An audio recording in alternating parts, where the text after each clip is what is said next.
وَلَنَبْلُوَنَّكُمْ بِشَيْءٍ مِّنَ الْخَوْفِ وَالْجُوعِ۔ دیکھ لو جس راہ میں قدم رکھا ہے، اب آزمائشیں آئیں گی، تکلیفیں آئیں گی، رشتہ دار ناراض ہوں گے، بیوی شوہر سے لڑے گی، شوہر بیوی سے لڑے گا، اولاد والدین سے جدا ہوگی، یہ سب کچھ ہوگا، فساد ہوگا، فتور ہوگا، تصادم ہوگا، جان و مال کا نقصان ہوگا۔ وَلَنَبْلُوَنَّكُمْ، ہم لازماً آزمائیں گے تمہیں، بِشَيْءٍ مِّنَ الْخَوْفِ، خوف کی کیفیت سے، والجوع، بھوک، فاقے، کیسے کیسے فاقے آئے ہیں، کیا ہوا ہے غزوہ احزاب میں، کیا ہوا ہے جو اس سے بعد جو جیش العسرہ ہے، تبوک کی جنگ ہے۔ وَنَقْصٍ مِّنَ الْأَمْوَالِ وَالْأَنفُسِ وَالثَّمَرَاتِ، اور نقصانات ہوں گے، مالی بھی، جانی بھی، اور ثمرات۔ اب ثمرات یہاں دو معنی دے رہا ہے، کیونکہ مدینے والوں کی جو تھی اصل جو ان کی معیشت تھی وہ زرعی تھی، پھل، خاص طور پر کھجور، یہ ان کی پیداوار تھی، جسے آج کل آپ کہتے ہیں کیش کراپ جو ہے ان کی، وہ یہ تھی۔ اب ایسا بھی ہوگا کہ فصل تیار کھڑی ہے، اگر اسے اتارا نہ کھجور سے تو ضائع ہو جائے گی، اور ادھر سے تبوک کا حکم آ گیا، نکلو اللہ کی راہ، یہ ساری فصل ضائع ہو جائے گی۔ امتحان ہو گیا کہ نہیں؟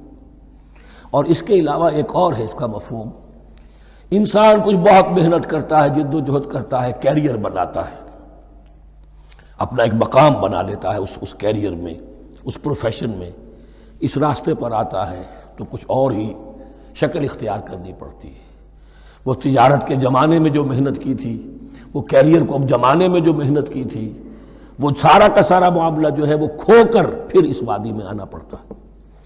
وَلَنَبْلُوَنَّكُمْ، یہ بھی ثمرات ہیں نا، محنت کے ثمرات۔ وَلَنَبْلُوَنَّكُمْ بِشَيْءٍ مِّنَ الْخَوْفِ وَالْجُوعِ وَنَقْصٍ مِّنَ الْأَمْوَالِ وَالْأَنفُسِ وَالثَّمَرَاتِ وَبَشِّرِ الصَّابِرِينَ، اور اے نبی بشارت دیجئے صابروں کو، صبر کرنے والوں کو۔ یہ کون ہے؟ الذین اذا اصابتہم مصیبۃ، وہ لوگ کہ جن کو جب بھی کوئی مصیبت آئے، قالوا انا للہ وانا الیہ راجعون، وہ کہتے ہیں ہم اللہ ہی کے تو ہیں، اللہ ہی کی طرف ہمیں لوٹ جانا ہے، کل بھی جانا تھا، آج چلے جائیں، حاضر ہیں، جتنی جلدی بلا لیں۔ نشان مرد مومن باتوں گویم، جو مرگ آیا تبسم مر لبے اوست، مرد مومن کی تو نشانی یہی ہے کہ جب موت آئے تو مسرت کے ساتھ اس کے چہرے پر، اس کے ہونٹوں پر مسکراہٹ ہو۔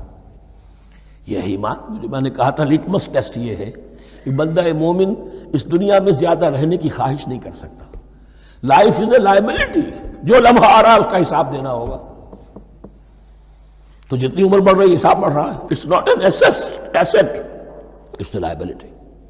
اور الدنیا سجن المومن و جنت الکافر، یہ تو مومن کے لیے ایک قید خانہ ہے، ہاں کافروں کی جنت۔ وَبَشِّرِ الصَّابِرِينَ الَّذِينَ إِذَا أَصَابَتْهُمْ مُصِيبَةٌ قَالُوا إِنَّا لِلَّهِ وَإِنَّا إِلَيْهِ رَاجِعُونَ أُولَٰئِكَ عَلَيْهِمْ صَلَوَاتٌ مِّن رَّبِّهِمْ وَرَحْمَةٌ، یہ ہیں وہ لوگ کہ جن پر ہر وقت اللہ کی عنایتوں کا نزول ہوتا رہتا ہے اور رحمت کی بارش ہوتی رہتی ہے۔ وَأُولَٰئِكَ هُمُ الْمُهْتَدُونَ، اور یہی لوگ ہیں ہدایت یافتہ، جنہوں نے واقعتاً ہدایت کو اختیار کیا ہے۔ اور جو ایسے مرحلے پر ٹھٹک کر کھڑے رہ جائیں، پیچھے رہ جائیں، پیچھے بیٹھ جائیں، پیٹھ موڑ لیں، وہ گویا کہ ختم ہوا ان کا معاملہ۔ ام حسبتم ان تدخلوا الجنہ، کیا تم نے یہ سمجھا تھا کہ جنت میں داخل ہو جاؤ گے؟ ولما یاتکم مثل الذین خلوا من قبلکم، حالانکہ ابھی تک تو تمہارے اوپر وہ حالات و واقعات تو وارد ہی نہیں ہوئے جو ان پر ہوئے تھے جو تم سے پہلے تھے۔ مستہم الباساء، انہیں آ لیا، پہنچی ان کو سختی بھوک کی، والضراء، اور تکالیف، وزلزلوا، اور وہ ہلا مارے گئے، حتی یقول الرسول والذین آمنوا معہ متی نصر اللہ، یہاں تک کہ پکار اٹھا وقت کا رسول اور جو ان کے ساتھ اہل ایمان تھے، کب آئے گی اللہ کی مدد، الا ان نصر اللہ قریب، یا اب انہیں یہ خوشخبری دی گئی کہ آگاہ ہو جاؤ، اللہ کی مدد قریب ہے۔ یعنی اللہ آزماتا ہے، یہ کوئی پھولوں بھرا راستہ نہیں ہے، پھولوں کی سیج نہیں ہے، حق کا راستہ ہے، یہ کانٹوں بھرا بستر ہے، کانٹوں بھرا راستہ ہے، اس کے لیے ذہناً تیار ہو جاؤ۔ لَتُبْلَوُنَّ فِي أَمْوَالِكُمْ وَأَنفُسِكُمْ، اے مسلمانوں دوبارہ کان کھول کے سن لو، تمہیں لازماً آزمایا جائے گا، تمہارے مالوں میں بھی اور تمہاری جانوں میں بھی۔ جنت لینی ہے تو یہ نہیں ٹھنڈے ٹھنڈے اور بغیر تکلیفیں اٹھائے تمہیں جنت مل جائے گی، ام حسبتم ان تدخلوا الجنہ ولا تسمعن من الذين اوتوا الكتاب من قبلكم ومن الذين اشركوا اذى كثيرا، اور تمہیں لازماً سننی پڑے گی ان لوگوں سے بھی کہ جنہیں تم سے پہلے کتاب دی گئی تھی، اور ان مشرکین سے بھی اذًا کثیرا، بڑی تکلیف دہ باتیں سننی پڑیں گی۔ سنو اور صبر کرو، جیسے حضور سے ابتدا میں کہا گیا تھا وَاصْبِرْ عَلَىٰ مَا يَقُولُونَ وَاهْجُرْهُمْ هَجْرًا جَمِيلًا، جو کچھ یہ کہہ رہے ہیں سنیے اور صبر کیجیے۔ اور ہمیں خوب معلوم ہے، کسی نے آ کر کہہ دیا مجنون ہے، کسی نے کہہ دیا شاعر ہے، کسی نے کہا ساحر ہے، کسی نے کہا مسحور ہے۔ وَلَقَدْ نَعْلَمُ أَنَّكَ يَضِيقُ صَدْرُكَ بِمَا يَقُولُونَ، اے نبی ہمیں خوب معلوم ہے کہ جو کچھ یہ کہہ رہے ہیں، جو کچھ آپ کو سننا پڑ رہا ہے ان کی زبانوں سے، اس سے آپ کا سینہ بھیجتا ہے، آپ کو تکلیف پہنچتی ہے، لیکن صبر کیجئے۔ وہی بات ہے جو کہی جا رہی ہے مسلمانوں سے، وَإِن تَصْبِرُوا وَتَتَّقُوا فَإِنَّ ذَلِكَ مِنْ عَزْمِ الْأُمُورِ، اور اگر تم صبر کیے رہو گے، ثابت قدم رہو گے اور تقویٰ کی راہ اختیار کیے رکھو گے، فَإِنَّ ذَلِكَ مِنْ عَزْمِ الْأُمُورِ، تو یہ بڑے ہمت کے کاموں میں سے ہے۔ وَمَنْ يُرِدِ اللَّهُ فِتْنَتَهُ فَلَنْ تَمْلِكَ لَهُ مِنَ اللَّهِ شَيْئًا، اور جس کو اللہ تعالیٰ ہی نے فتنے میں مبتلا کرنے کا فیصلہ کر لیا ہو تو تم اس کے لیے اللہ تعالیٰ کے مقابلے میں کوئی مددگار نہ پاؤ گے، کوئی شے نہیں ملے گی۔ اولئک الذین لم یرد اللہ ان یطہر قلوبہم، یہ وہ لوگ ہیں کہ جن کے دلوں کو پاک کرنا اللہ نے چاہا ہی نہیں۔ لم یرد اللہ ان یطہر قلوبہم لہم فی الدنیا خزی، ان کے لیے دنیا میں بھی رسوائی ہے، ولہم فی الآخرۃ عذاب عظیم، اور آخرت میں ان کے لیے دردناک اور بہت بڑا عذاب ہے۔ فرمایا یا ایھا الذین آمنوا، اے ایمان، لیبلونکم اللہ، لازماً اللہ تمہیں آزمائے گا، بشیء من الصید، شکار کے ذریعے سے، تنالہ ایدیکم ورماحکم، جن کو کہ پا لیں گے آسانی سے تمہارے ہاتھ اور تمہارے نیزے، لِيَعْلَمَ اللَّهُ مَن يَخَافُهُ بِالْغَیب، تاکہ اللہ دیکھ لے کہ کون ہے وہ لوگ کہ جو غیب میں ہوتے ہوئے بھی اللہ سے ڈرتے رہتے ہیں، کہ موقع ہے، بھوک بھی ہے، ہرن بھی بالکل پاس ہے، بالکل قابو میں ہے، جیسے چاہیں شکار کر لیں، لیکن ہاتھ بندھے ہوئے ہیں اس لیے کہ احرام باندھا ہوا ہے۔ تو جس کے دل میں ایمان ہوگا وہ اپنی بھوک کو برداشت کرے گا، اللہ کے حکم کو نہیں توڑے گا۔ فَمَنِ اهْتَدَىٰ بَعْدَ ذَلِكَ، اب کسی سے غلطی ہو گئی، تجاوز کر بیٹھا، بھوک کا غلبہ زیادہ تھا، فَلَهُ عَذَابٌ عَلِيمٌ، اس کے لیے دردناک عذاب ہے۔ البتہ یہ کہ آگے چل کر اس کے لیے ایک کفارہ بھی بتا دیا گیا ہے۔ وَلَقَدْ أَرْسَلْنَا إِلَىٰ أُمَمٍ مِّن قَبْلِكَ فَأَخَذْنَاهُم بِالْبَأْسَاءِ وَالضَّرَّاءِ، اور ہم نے بھیجا ہے اور بھی امتوں کی طرف اے نبی آپ سے قبل۔ اب یہ ایک بہت اہم قانون ہے جو بیان ہو رہا ہے انبیاء اور رسل کے بارے میں، انبیاء نہیں رسل کے بارے میں۔ جب بھی کسی قوم کی طرف رسول بھیجے جاتے تھے تو اللہ تعالیٰ کی طرف سے چھوٹے چھوٹے عذاب آتے تھے، تاکہ وہ جو خواب غفلت میں، خواب خرگوش میں مبتلا ہیں، وہ جاگیں، ہوش میں آئیں اور بات سنیں۔ لیکن اگر وہ انکار کر دیتے تھے تو پھر اللہ تعالیٰ کی طرف سے ان کی رسی ڈھیلی کر دی جاتی تھی، اب کھا لو پی لو، جو بھی چند دن مہلت ہے عیش کر لو، پھر اچانک عذاب ان پر آ جاتا تھا۔ وَلَقَدْ أَرْسَلْنَا إِلَىٰ أُمَمٍ مِّن قَبْلِكَ فَأَخَذْنَاهُم بِالْبَأْسَاءِ وَالضَّرَّاءِ، اور ہم نے بھیجا اور امتوں کی طرف آپ سے پہلے اے نبی رسولوں کو، تو پھر ہم نے پکڑا ان کو سختیوں سے اور تکلیفوں سے، لعلہم یتضرعون، شاید کہ وہ تضرع کریں، عاجزی کریں، گڑ گڑائیں۔ فلولا اذ جاءہم باسنا تضرعوا، تو کیوں نہ ایسا ہوا کہ جب ہماری طرف سے کوئی سختی ان پر آئی تو وہ گڑ گڑاتے اور وہ عاجزی کرتے، ولیکن قست قلوبہم، لیکن ان کے دل تو سخت ہو چکے تھے، وزین لہم الشیطان ما کانوا یعملون، اور شیطان نے مزین کیے رکھا ان کے لیے جو عمل وہ کر رہے تھے، یعنی کوئی سوچنے کے لیے تیار نہیں ہوا، کوئی اپنے رویے پر نظر ثانی کرنے کے لیے آمادہ نہیں ہوا۔ وَهُوَ الَّذِي جَعَلَكُمْ خَلَائِفَ الْأَرْضِ، اور وہی ہے جس نے تمہیں زمین میں خلیفہ بنا دیا۔ ایک تو یہ کہ خلیفہ اس معنی میں بھی کہ جو خلافت حضرت آدم کو دی گئی علیہ الصلوۃ والسلام، تو وہ پوٹینشلی تمام انسانوں کو دی گئی ہے، اور جو بھی شخص اللہ کا مطیع و فرمان ہو، اللہ کو اپنا حاکم اور بادشاہ مان لے، تو وہ گویا کہ اس کی خلافت کا حقدار ہو گیا۔ اس اعتبار سے بھی کہ ایک نسل کے بعد دوسری، ایک قوم کے بعد دوسری اس کے پیچھے آنے والی، یہ بھی ہے خلائف الارض۔ جیسے کہا گیا جیسے تمہیں ہم نے اٹھایا کسی اور قوم کی نسل میں سے، ایسے ہی تمہیں ہٹا کر ہم کسی اور قوم کو بھی لا سکتے ہیں۔ وَهُوَ الَّذِي جَعَلَكُمْ خَلَائِفَ الْأَرْضِ وَرَفَعَ بَعْضَكُمْ فَوْقَ بَعْضٍ دَرَجَاتٍ، اور تم میں سے بعض کے درجوں کو بعض پر بلند کر دیا، کسی کو علم دیا ہے، کسی کو حکمت دی ہے، کسی کو کچھ ذہانت زیادہ دی ہے، کسی کو جسمانی صلاحیت زیادہ دی ہے، کسی کو صحت جسمانی دی ہے، اور کسی کو حسن جسمانی دے دیا ہے، مختلف چیزیں ہیں۔ لِيَبْلُوَكُمْ فِي مَا آتَاكُمْ، یہ مختلف بخششیں اللہ کی اور مختلف چیزیں اللہ نے جو مختلف لوگوں کو دی ہیں، یہ اس لیے تاکہ تمہیں آزمائے۔ لِيَبْلُوَكُمْ، بلا یبلو، آزمانا، جانچنا، ابتلاء اسی سے باب افتعال ہے، امتحان، ابتلاء۔ ان ربک سریع العقاب، یقیناً آپ کا رب عذاب دینے میں بھی بہت جلد ہے، وَإِنَّهُ لَغَفُورٌ الرحیم، اور یقیناً وہ غفور اور رحیم ہے۔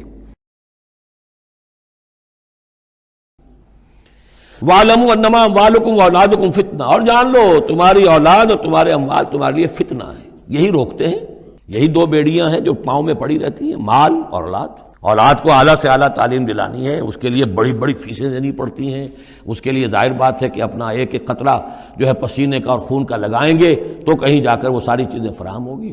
آدمی کھپ گیا اسی کے اندر، اولاد کے لیے یا مال کے لیے، پھر کہاں سے وقت لائیں دین کے لیے، اور دین کے لیے نصرت کے لیے کہاں کوئی رمق جسم کے اندر باقی رہ جاتی ہے۔ جان لو کہ تمہارے اموال اور تمہاری اولاد تمہارے لیے فتنہ ہے۔ فتنہ کہتے ہیں جس پر کسی کو پرکھا جائے، کسوٹی جس کے اوپر پرکھا جا رہا۔ وَأَنَّ اللَّهَ عِندَهُ أَجْرٌ عَظِيمٌ، اور یقیناً اللہ ہی کے پاس ہے بڑا اجر۔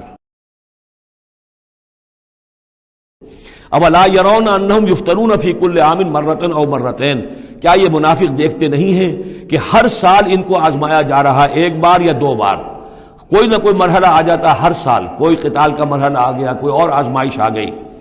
ثم لا يتوبون ولا هم يذكرون، اس کے باوجود نہ یہ توبہ کرتے ہیں اور نہ ہی نصیحت اخذ کرتے ہیں۔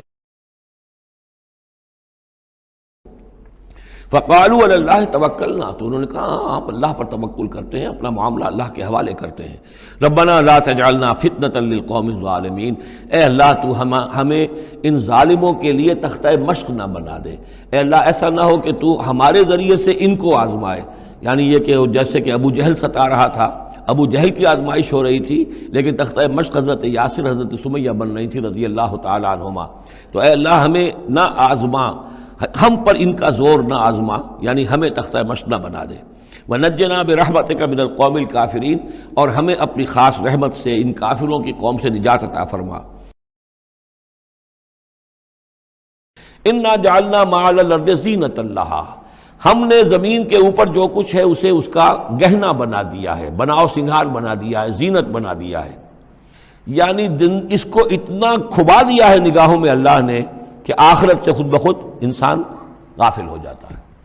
یہ پردہ پڑ گیا ہے، چمک دمک ہے، یہ کاریں ہیں، یہ بلڈنگیں ہیں، یہ کوٹھیاں ہیں، یہ عالیشان عمارتیں ہیں، یہ کیا کچھ اس کی جو یوں سمجھیے پومپ اینڈ شو جو ہے اس وقت دنیا کا، اور ظاہر بات ہے امریکہ میں جا کر دیکھیے تو جو کچھ یہاں دیکھ رہے ہیں اس سے 10 گنا 100 گنا 1000 گنا آپ کو نظر آئے گا، عقلیں دنگ ہو جاتی ہیں۔ نتیجہ کیا نکلتا ہے کہ انسان یہ سمجھتا ہے کہ اصل شے یہی مادہ ہی ہے، اصل ہدایت پہ یہی لوگ ہیں، یہی لوگ ہیں صحیح معنی میں کہ جنہوں نے واقعتاً علم حاصل کیا ہے، لہٰذا ان کی غلط تہذیب، ان کا غلط تمدن، ان کے تمام غلط ثقافت کے معاملات کے بھی ہم اسی طریقے سے پیروی کر رہے ہیں۔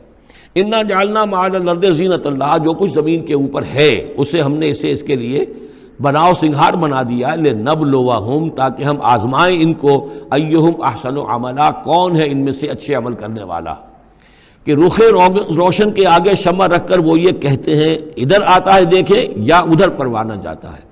ایک طرف ذات باری تعالیٰ ہے اور ایک طرف یہ دنیا ہے، اس کی چمک دمک ہے۔ اب یہ پروانہ جو ہے یہ انسان، اس کا امتحان ہے، آیا یہ اللہ اور آخرت کی طرف جا رہا ہے یا دنیا کی طرف اور دنیا کی زیبائش اور آرائش کی طرف جا رہا ہے۔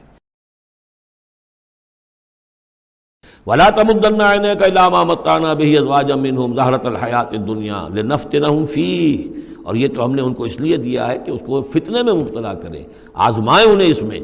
وَرِزْقُ رَبِّكَ خَيْرٌ وَأَبْقَىٰ، اور آپ کے رب کا رزق جو اللہ نے آپ کو دیا ہے وہ کہیں بہتر ہے اور باقی رہنے والا ہے۔ اور وہ رزق کون سا ہے؟ سورہ ہجر سے اب اس کا موازنہ کیجئے، وَلَقَدْ آتَيْنَاكَ سَبْعًا مِّنَ الْمَثَانِي وَالْقُرْآنِ الْعَظِيمِ، اے نبی ہم نے آپ کو وہ 7 آیتیں عطا کی ہیں سورہ فاتحہ کی، جو بار بار دہرانے کی ہیں، جو ایک بندہ مومن کے لیے گویا کہ وظیفہ ہے۔ کتنی مرتبہ جو ہے ایک نمازی کتنی مرتبہ سورہ فاتحہ پڑھ رہا ہے، تو ہم نے سبع من المثانی والقرآن العظیم آپ کو دیا ہے۔ یہ جو روحانی غذا ہم نے آپ کو دی ہے یہ کہیں زیادہ قیمتی ہے، کہیں زیادہ عمدہ ہے، کہیں زیادہ باقی رہنے والی ہے۔ کل نفس ذائقۃ الموت، تمام ذی نفس، تمام جانداروں کو موت کا مزہ چکھنا ہے۔ وَنَبْلُوكُمْ بِالشَّرِّ وَالْخَيْرِ فِتْنَةً، اور اس دنیا کی زندگی میں ہم آزماتے رہتے ہیں تمہیں، کبھی شر سے کبھی خیر سے، اور شر بھی تمہاری مناسبت سے شر ہے کہ تمہیں برا لگتا ہے، تمہارے لیے تکلیف دہ ہے، ناگوار شے ہے۔ خیر وہ جو تمہارے لیے خوشگوار ہے، خوش آئند ہے، اس سے ہم تمہیں آزماتے رہتے ہیں۔ ہو سکتا ہے کہ جسے تم شر سمجھ رہے ہو اس میں حقیقت کے اعتبار سے خیر ہو، اور جسے تم خیر سمجھ رہے ہو وہ حقیقت کے اعتبار سے شر ہو، لیکن پھر بھی تمہارا اپنا ایک تاثر ہے۔ وَإِلَيْنَا تُرْجَعُونَ، اور ہماری طرف تم سب کو لوٹا دیا جائے گا۔ وَمِنَ النَّاسِ مَن يَعْبُدُ اللَّهَ عَلَىٰ حَرْفٍ فَإِنْ أَصَابَهُ خَيْرٌ اطْمَأَنَّ بِهِ وَإِنْ أَصَابَتْهُ فِتْنَةٌ انقلب عَلَىٰ وَجْهِهِ خَسِرَ الدُّنْيَا وَالْآخِرَةَ ذَلِكَ هُوَ الْخُسْرَانُ الْمُبِينُ۔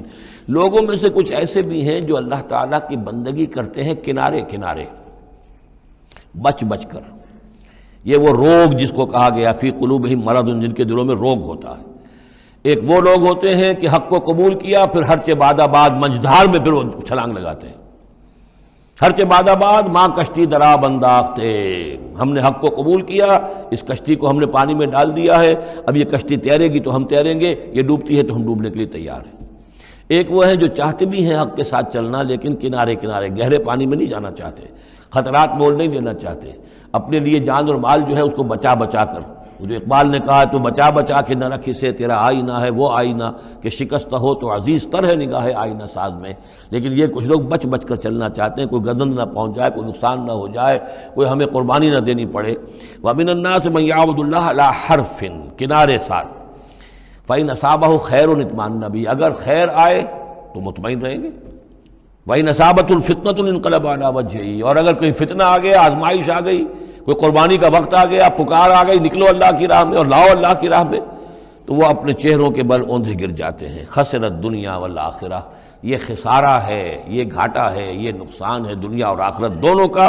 ذالک هو الخسران المبین، اور یہ بہت ہی نمایاں اور واضح تباہی ہے۔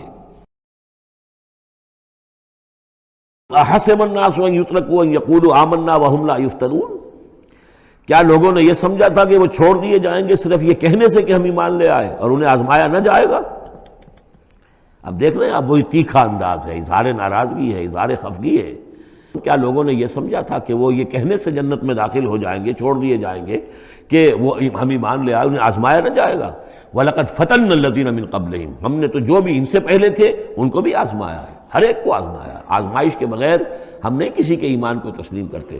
فَلَيَعْلَمَنَّ اللَّهُ الَّذِينَ صَدَقُوا وَلَيَعْلَمَنَّ الْكَاذِبِينَ، تو اللہ تعالیٰ تو ظاہر کر کے رہے گا، لفظی ترجمہ تو ہوگا اللہ جان کر رہے گا، لیکن اللہ تعالیٰ کا علم تو قدیم ہے، جو کچھ ان کے دلوں میں اللہ جانتا ہے، لیکن اللہ ظاہر کر دے گا کہ کون کتنے پانی میں ہے، کون منافق ہے، کون ضعیف الایمان ہے، کون قوی الایمان ہے، کون صادق الایمان ہے، کوئی کون جو ہے جھوٹ موٹ کا مومن بنا ہوا ہے، کون وہ دودھ پینے والا مجنو ہے، اور کون واقعتاً جانثار مجنو ہے۔ یہ سب کچھ پتہ چلتا ہے آزمائشوں سے، اور ہم نے تو آزمایا ہے ان کو بھی جو ان سے پہلے تھے، تو لازماً اللہ واضح کر کے رہے گا، مبرہن کر دے گا ان کو بھی کہ جو سچے ہیں، اور وہ یقیناً واضح کر دے گا، نمایاں کر دے گا ان کو بھی جو جھوٹے ہیں۔ فَإِذَا مَسَّ الْإِنسَانَ ضُرٌّ، جب انسان کو کوئی تکلیف پہنچتی، دعانا، ہمیں پکارتا ہے، دعائیں کرتا ہے۔ ثُمَّ إِذَا خَوَّلْنَاهُ نِعْمَةً مِنَّا، جب ہم اسے لپیٹ دیتے ہیں اپنی نعمت میں، قَالَ إِنَّمَا أُوتِيتُهُ عَلَىٰ عِلْمٍ، تو وہ کہتا ہے مجھے یہ ملا ہے اپنے علم کی بنیاد پر، میری ذہانت، فطانت، میری سمجھ، میری کاریگری، میں نے بر وقت اندازہ کر لیا کہ اب کیا حالات ہونے والے ہیں، کس چیز کی ڈیمانڈ پیدا ہونے والی ہے، میں نے اس کی فیکٹری لگا لی، تو دیکھو میرے وارے نیارے، یہ ساری میری سوجھ بوجھ ہے۔ بل ہی فتنۃ، نہیں، یہ تو تمہارے لیے فتنہ ہے، آزمائش ہے۔ ولکن اکثرہم لا یعلمون، لیکن ان کی اکثریت علم نہیں رکھتی۔ قد قالها الذین من قبلہم، پہلوں نے بھی ایسی بات کہی تھی، قارون کی طرف بھی اشارہ ہو گیا۔ فما اغنی عنہم ما کانوا یکسبون، تو جو کچھ بھی انہوں نے کمائی کی تھی وہ انہیں بچا نہیں سکی جب اللہ نے قارون کو اور اس کے محل کو دھسا دیا اس کے خزانوں سمیت زمین کے اندر۔ فَأَصَابَهُمْ سَيِّئَاتُ مَا كَسَبُوا، پھر پڑ گئی ان پر، آ گئی وہی چیزیں کہ جو انہوں نے کمائی تھیں، اپنی برائیاں جو کمائی تھیں۔ وَالَّذِينَ ظَلَمُوا مِنْ هَؤُلَاءِ، اور ان میں سے بھی جو لوگ اس ظلم اور کفر اور شرک کی روش اختیار کریں گے، سَيُصِيبُهُمْ سَيِّئَاتُ مَا كَسَبُوا، تو ان کے بھی جو کرتوتوں کی برائی ہے وہ ان کے اوپر واقع ہو کر رہے گی۔ وَمَا هُمْ بِمُعْجِزِينَ، اور وہ شکست نہیں دے سکیں گے، ہرا نہیں سکیں گے، عاجز نہیں کر سکیں گے اللہ کو۔ بارک الذی بیدہ الملک وہو علی کل شیء قدیر، بڑی بابرکت ہے وہ ہستی جس کے ہاتھ میں ہے بادشاہی، راج اس کا ہے۔ یہ ہے دین کا سیاسی پہلو، پوری کائنات پر اس کا راج چل رہا ہے۔ دنیا میں بغاوت ہے، کیوں ہے؟ وہ اپنے ایمان کے دعوے داروں کا امتحان لینا چاہتا ہے بس، ورنہ سورج، چاند، گیلیکسیز، پوری کائنات اور خود ہمارے جسم کا ایک ایک ذرہ اس کے قانون کا پابند ہے، تابع ہے۔ ہمارا جسم ہمارے اختیار میں کہاں ہے؟ میں تنگ آ جاتا ہوں، 2 دن ہوتے ہیں یہاں سے تو طبیعت خراب ہو جاتی ہے، جب تک کہ وقت لگتا ہے کینچی لے کر بیٹھتا ہوں۔ اگر میں چاہوں کہ یہاں بال نہ آئے، میرا جسم ہے، میرا تو اختیار نہیں، وہ تو آئیں گے۔ تو ہمارا جسم بھی جہاں تک اس کی فزیولوجی کا تعلق ہے، اس کی اناٹومی کا تعلق ہے، یہ سارا اللہ کے قانون کے تابع، میرے تابع تو نہیں۔ میں چاہوں میرا دل ذرا رک جائے، جب چاہوں میں اس کو سٹارٹ کر دوں تو یہ تو نہیں ہوگا، جب بند ہوگا بند ہو جائے گا، میرے اختیار میں نہیں ہے۔ لیکن یہ کہ جو ہماری اختیاری زندگی ہے اس میں ہم نے طے کر لیا ہے کہ اللہ کی نہیں مانیں گے، اپنی مانیں گے، اپنی مانیں گے، اپنی بیویوں کی مانیں گے، اور جو بھی نظام ہے اس کے ساتھ وفاداری کریں گے، چاکری کریں گے، ان کی ملازمت کریں گے، ان کے رتھوں کے اندر ہم بیل بن کر جتیں گے تاکہ ہمیں عیش ملے، دنیا کے اندر ہمارے لیے مقامات ہوں، ہماری عیش بس اللہ اللہ خیر صلی اللہ۔ تو یہ ہے اصل میں امتحان، ورنہ بادشاہی یہاں اب بھی اسی کی ہے۔ یہ صرف ہلدی کی گانٹھ ہے جسے لے کر ہم پنساری بن کر بیٹھ گئے، میری مرضی، میرا خیال، میرا نظریہ یہ ہے، اور ہمارے نزدیک جو ہے طریقتکم المثلی، ہمارے جو کلچر ہے، مثالی نظام جو ہم نے بنایا ہے، ہمیں اس کی حفاظت کرنی ہے۔ تبارک الذی بیدہ الملک وہو علی کل شیء قدیر، وہ ہر چیز پر قادر ہے۔ الذی خلق الموت والحیاۃ لیبلوکم ایکم احسن عملا۔ ہم نے بھی دیکھا پہلے کنتم امواتا فاحیاکم ثم یمیتکم ثم یحییکم ثم الیہ ترجعون۔ یہ وقفے کیوں ڈالے گئے؟ یہ موت کا وقفہ کیوں ڈال کر زندگی کا ایک حصہ نکال دیا علیحدہ؟ 30 40 50 60 سال یہ دنیا کی زندگی، پھر موت کا وقفہ۔ موت ایک زندگی کا وقفہ ہے، یعنی آگے بڑھیں گے دم لے کر۔ کیوں؟ اس کی حکمت بتائی۔ تمہاری ہی زندگی کا تسلسل ہے جس میں ہم نے ایک وقفہ موت کا ڈال دیا ہے۔ کیوں ڈالا ہے؟ خلق الموت والحیاۃ لیبلوکم ایکم احسن عملا۔ یہ جو چنک علیحدہ کیا ہے یہ اس لیے کہ تمہاری آزمائش ہو، امتحان ہو، تمہیں جانچا جائے۔ وہ 3 گھنٹے کا امتحان ہوتا تھا جو دیتے تھے تم کبھی اسکولوں میں، اب یہ 30 برس کا سمجھ، اور واقعی 30 برس ہی ہوتے ہیں آدمی کے پاس۔ پہلی زندگی کے 20 25 برس ویسے گزر گئے، شعور ہی ابھی نہیں ہے، اور پھر ایک خاص عمر کے بعد جو ہے اعضاء ڈھیلے پڑ گئے، اور پھر یہ کہ لا یعلم من بعد علم شیئا، 30 نہیں ہوں گے 40 مل جائیں گے آدمی کو، کام تو یہی ہوتا اس کی زندگی کا۔ لیکن اس لیے ہے لیبلوکم ایکم احسن عملا، تاکہ تمہیں جانچے پرکھے دیکھے تم میں سے کون ہے اچھے عمل کرنے والا۔ اب دیکھیے علامہ اقبال کی جو نظم ہے زندگی کے موضوع پر، واقعہ یہ ہے کہ بہت چوٹی کی چیز ہے، بہت عمدہ چیز ہے۔ تو اسے پیمانہ امروز فردا سے نہ ناپ، جاویداں پہم دواں ہر دم جواں ہے زندگی۔ قلزم ہستی سے تو ابھرا ہے مانند حباب، جیسے سمندر میں ایک بلبلا سا ہوتا ہے، کتنی زندگی ہوتی ہے بلبلے کی۔ قلزم ہستی سے تو ابھرا ہے مانند حباب، اس زیاں خانے میں تیرا امتحان ہے زندگی۔ خلق الموت والحیاۃ لیبلوکم ایکم احسن عملا۔ ہے کبھی جاں اور کبھی تسلیم جاں ہے زندگی۔ فَأَمَّا الْإِنسَانُ إِذَا مَا ابْتَلَاهُ رَبُّهُ فَأَكْرَمَهُ وَنَعَّمَهُ فَيَقُولُ رَبِّي أَكْرَمَنِ۔ انسان کا معاملہ یہ ہے کہ جب اس کا رب اسے آزماتا ہے، اسے عزت دیتا ہے، نعمتیں دیتا ہے، تو وہ کہتا ہے میرے رب نے مجھے عزت دی۔ وَأَمَّا إِذَا مَا ابْتَلَاهُ فَقَدَرَ عَلَيْهِ رِزْقَهُ، جب اسے آزماتا ہے اور اس کا رزق جو ہے اس پر تنگ کر دیتا ہے، راشننگ کر دیتا ہے، تھوڑا تھوڑا دیتا ہے، فَيَقُولُ رَبِّي أَهَانَنِ، تو وہ کہتا ہے میرے رب نے مجھے ذلیل کر دیا۔ آپ کو کیا خرابی نظر آئی اس میں؟ کوئی شرک نہیں ہے۔ اس نے یہ تو نہیں کہا کہ مجھے نعمتیں دی ہیں تو کوئی لکشمی مائی کی کرپا ہو گئی ہے، یہ تو نہیں کہا، اللہ نے، میرے رب نے مجھے عزت دے دی۔ اور اگر کہیں تنگی آ گئی ہے تو یہ میرے رب نے مجھے ذلیل کر دیا۔ توحید تو مکمل ہے نا یہاں، کہ کسی اور دیوی دیوتا، کسی اور الہہ کا تذکرہ نہیں ہے، رب ہی نے مجھے عزت دی، رب ہی نے مجھے ذلیل کیا۔ تو عز من تشاء و تذل من تشاء، اے اللہ تو ہی ہے جس کو چاہتا عزت دیتا ہے، جس کو چاہتا ذلیل کر دیتا ہے۔ تو کیا خرابی کیا ہے اس میں؟ اس میں خرابی یہ ہے کہ اس دنیا میں جو کچھ تمہیں ملتا ہے تم اسے عزت مت سمجھو، یہ امتحان ہے، اور اگر کبھی تنگی آتی ہے اسے ذلت نہ سمجھو، یہ بھی امتحان ہے۔ یہ برابر ہے، یہ تم نے اسے عزت سمجھا دھوکہ کھا گئے، اس کو ذلت سمجھا دھوکہ کھا گئے۔ چاہے توحید انٹیکٹ ہے آپ کی، لیکن توحید جو ہے وہ تو یوں سمجھیے کہ جڑ بنیاد ہے نا ہدایت کی، اس سے اوپر بھی تو منزلیں ہیں ہدایت کی کہ نہیں؟ یہ امتحان ہے۔ ایک لفظ جو کامن ہے، اذا مبتلاہ ربہ فاکرمہ، جب اسے ابتلا میں ڈالا اور ابتلا میں عزت دی۔ دیکھیں اب کرتا کیا ہے، صبر کر، یہ شکر کرتا ہے، اپنی جو بھی ہم نے اس کو نعمتیں دی ہیں وہ حقداروں کو ان کے حق ادا کرتا ہے کہ نہیں کرتا ہے؟ یہ عزت نہیں ہے، عزت تو تب ہوگی جب تم اس امتحان میں پورے اترو گے۔ ذالک یوم التغابن، وہ تو قیامت میں پتہ چلے گا کہ کس کے لیے عزت تھی کس کے لیے نہیں۔